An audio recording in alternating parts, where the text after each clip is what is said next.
All right, welcome back to Ask Your Dad. My name is Damien. For the next 5 minutes or so, I'm going to be talking about things that you should have talked to your dad about. If you don't have a dad or you didn't grow up with a dad, that's okay. I could be your dad for the next 5 minutes or so. Sorry, it's been a little bit since we've done a video. We were in the middle of moving. We moved from Virginia. Now we're in Washington, D.C.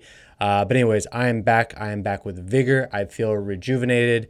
And I feel like this channel is a bit of a calling for me. So I appreciate your continued support. Let's get me to 100 subscribers. I'm seriously like, I got to get this message out there. I think there's a lot of kids growing up right now without parents, without dads, without strong mentorship.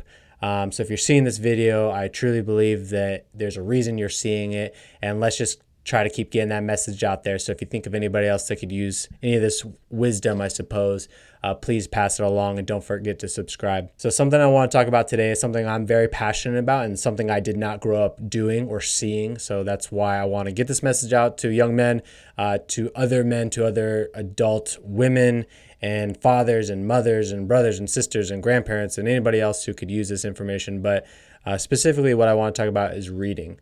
So as I grew up, I didn't see a lot of people reading. I don't recall ever seeing like an adult male read.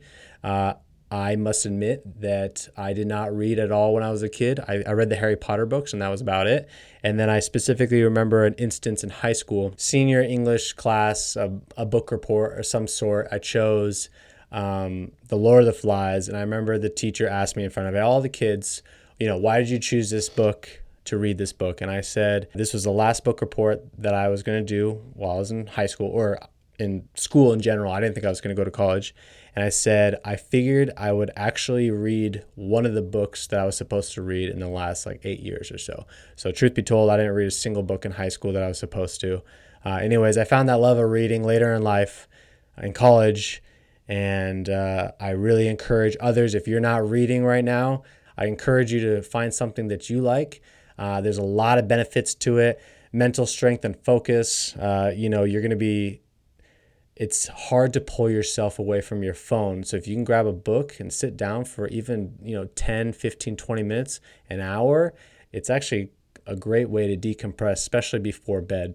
For men and women in leadership positions, reading about other people's, experiences, what a great way to prevent yourself from going through similar situations if you could learn from others. There's a very famous quote. I don't know who said it, or maybe it's not a quote, and it's just a conglomeration of ideas, but it goes a little something like this. A reader can live 1,000 lives, but a man who never reads only lives one life.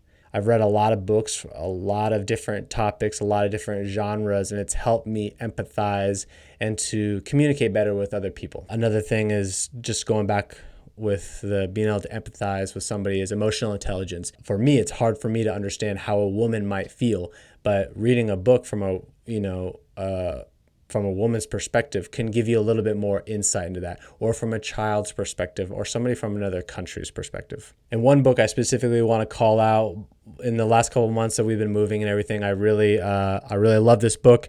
I wanted to talk about it. I'm not going to go through the whole book thing. I'm not going to give you a book report on it, but I wanted to bring it up. It's called Once an Eagle. Let's see if you can see that right there. It's a big book. This is widely considered one of the best military books of all time. And I'm not just saying that because I'm in the military. I'm saying that because it is a terrific book. And don't let the size scare you. As every good man knows, it's not necessarily the size that matters. It is the content of the story. This is a great book for young men, young women.